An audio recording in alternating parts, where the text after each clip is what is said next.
What is up, everybody? Jester here, and I think I've made it pretty apparent over the last few videos my dissatisfaction with the state of No Man's Sky, and I kind of want to pivot at this point. Instead of talking about the lack of things to do, expeditions aside, I really want to do something that people can go do. And I found something that, while it doesn't take all that long to go do it, it is something fun you can do and even create for yourself a unique ship in the game that possibly nobody else in the entire game has. And this one's kind of worth looking into. Let's be positive for a change. There's a lot to talk about. Let's get into it.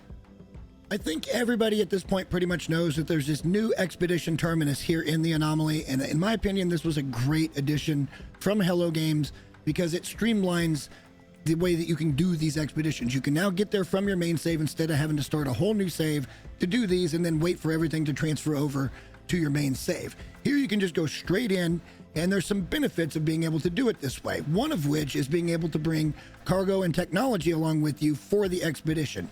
And again, this is a really good addition. Now I can bring certain resources, whether it's ferrite dust or sodium or pyrite or uranium. That way I've got stuff to recharge things. You can also bring runaway mold or tainted metal, so you can have some extra nanites. But another addition they put in here was the ability from your main save to create a duplicate of your multi-tool and whatever starship you actually have as your main ship when you go in and out of your expedition. So for a certain amount of nanites, in this case for the Iron Vulture, which was the reward for the last expedition, it's 2,800 nanites to synthesize the ship.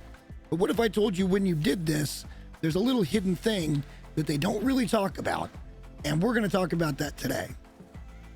What if I told you by going into any space station that you're going to find that the Iron Vulture is actually extremely unique in a way that other expedition rewards aren't? And we're going to cover that here in just a little bit. But you just take it over to a space station, and we're going to walk straight over here back to the Starship Upgrade Station. And this is where you would usually add storage or you would upgrade the class, but you can also salvage parts. And I didn't think this would actually work, but when you begin the salvage analysis of the Iron Vulture, you can actually extract these modules. So now you're able to get the Iron Vulture body, engines, or the wings. It's actually kind of cool that you can do this because the wings are extremely unique, as is the body, as is the tail with that two little fin split. So now if you have enough nanites, you can actually do this 3 times, and you're going to be able to get one of each of these, and then you can go play with them in the Starship Fabricator. This set me down a whole road of things I wanted to try. To start my testing, I decided to go back out to the primary save, which in this case is the only other save I have. It was created to do a speedrun creative mode, Artemis Path and Atlas Path. And sure enough, since everything is available across all of your different saves, I was able to claim the Utopia Speeder and the Starborn Runner. And then I can get these parts. At least that's what we're hoping for. We can get these, and then we can put like a Viper nose or a Vector nose on it, and it should be a really, really cool looking ship. But we had a hurdle to pass, and that was, is it only ship you start with the expedition that you can craft? The answer is no. Any ship that you have as your main ship, when you enter the expedition, that's even if you leave it and then come back, can now be cloned. And you can do this with any ship that you want to. But we still have another problem, and that's going to be, is it going to work? Are we going to be able to get these parts? And after getting back over to another space station, sadly, the answer is just no. For some reason, Hello Games has decided that the Utopia Speeder and the Starborn Runner are just too unique, so you can't actually have those parts, even though they fall under the actual fighter category, and that is available to make your own ship with. Now, I didn't test the Golden Vector because it's basically just a regular ship that you can go find the parts for with a special paint job, so I didn't worry about that too much. For the purpose of the rest of this, we're going to have to go looking for some other parts to see what we can create with the Vulture parts to get a really, really unique ship when it comes to this game. Once you get finished with the expedition, and I know most of you guys are still stuck in the expedition because we're all waiting on tier 5, but I went ahead and closed mine out at this point. I'll just spin Quicksilver for the 5th tier, but you can take these parts and then put them into the cargo to then take back to your main save, as well as any other resources you may have found. I always tend to bring like the multi-tool expansion slots with me, but then once you get back to the main save, it's real simple. You just go back in and you grab them, and you now have these available. You can duplicate them if you want to. I'm not going to advocate for that, but you can definitely do that with all of these different parts. Being a little disappointed that we didn't actually get the fighter parts, I still wanted to make the best of this, so I went over to the No Man's Sky Coordinate Exchange, and I'll put a link for that down in the description. I've been using this for years. It's a great place where the community shares some discoveries. You can go find pretty much exactly what you're looking for if you know where to look. In this case, you want to go to the tab entitled No Man's Sky Coordinate Exchange app. Inside of here, you can actually search all kinds of different stuff, from frigates to freighters, fauna, planets. In this case, we're going to be looking for haulers because that's what the Iron Vulture is considered. And then when you hit search, you're going to get all of these different results. They're going to show you all these different parts that you can go and grab. And I do want to caution you on a couple of things here. One, check the decals, because the decals don't tend to change color when you're actually getting them into the Starship Builder. So try to find the part that's got the color decals that you want. And two, it seemed to me, at least when I was going through here and finding the parts that I wanted, that any post that was before 2022 is actually now broken. The spawns don't actually happen anymore. Again, we're trying to stay positive today. So just take it with a grain of salt and just keep looking for the parts you're looking for and find something a little bit newer. But try not to rely on anything that was back in 2020 or 2021. Try to stick with the newer posts if you can. And that's basically what I did to find the parts that we're going to go play with.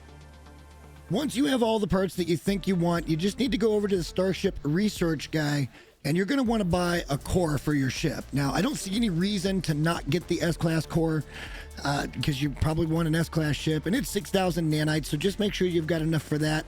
But once you get that in your inventory, you're good to go start playing around at the Starship Fabricator.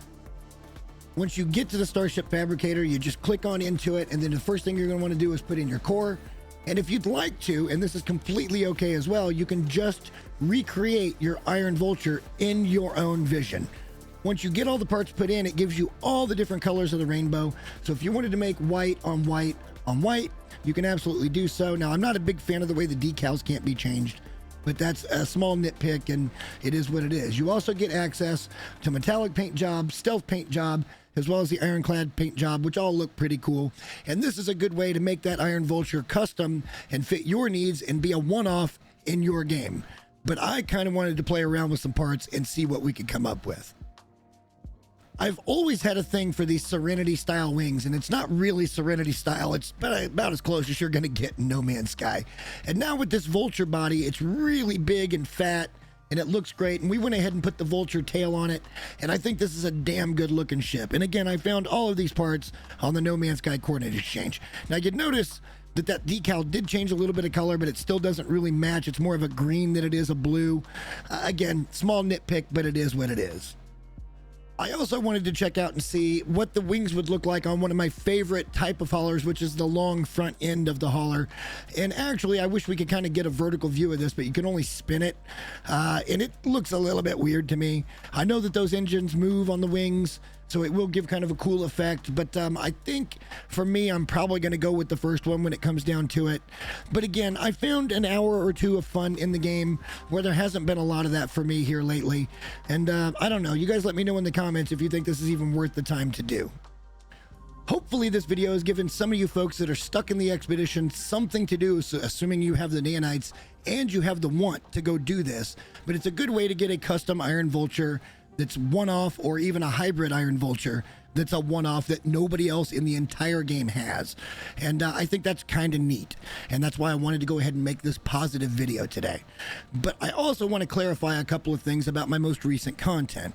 And that is, I'm getting a lot of comments that are coming in and supporting me, but there's also been quite a few that are coming in saying, well, how can you complain about something for free? Or why don't you just go play something else? And the truth of the matter is, I do go play a lot of other games. I don't spend a ton of time in this one because there's just not much to do.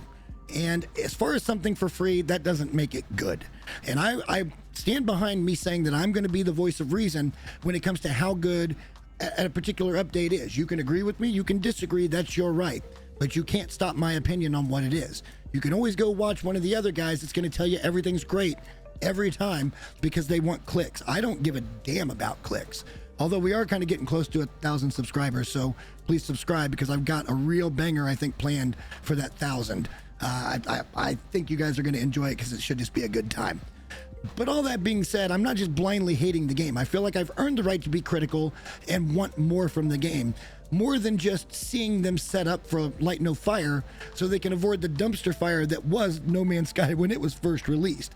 And in fairness, that's probably the right move for them to be making. I just don't think it's cool for them to say, look at all the brand new stuff we've done for No Man's Sky, when it's clearly not really meant for this game. It's meant for their next one.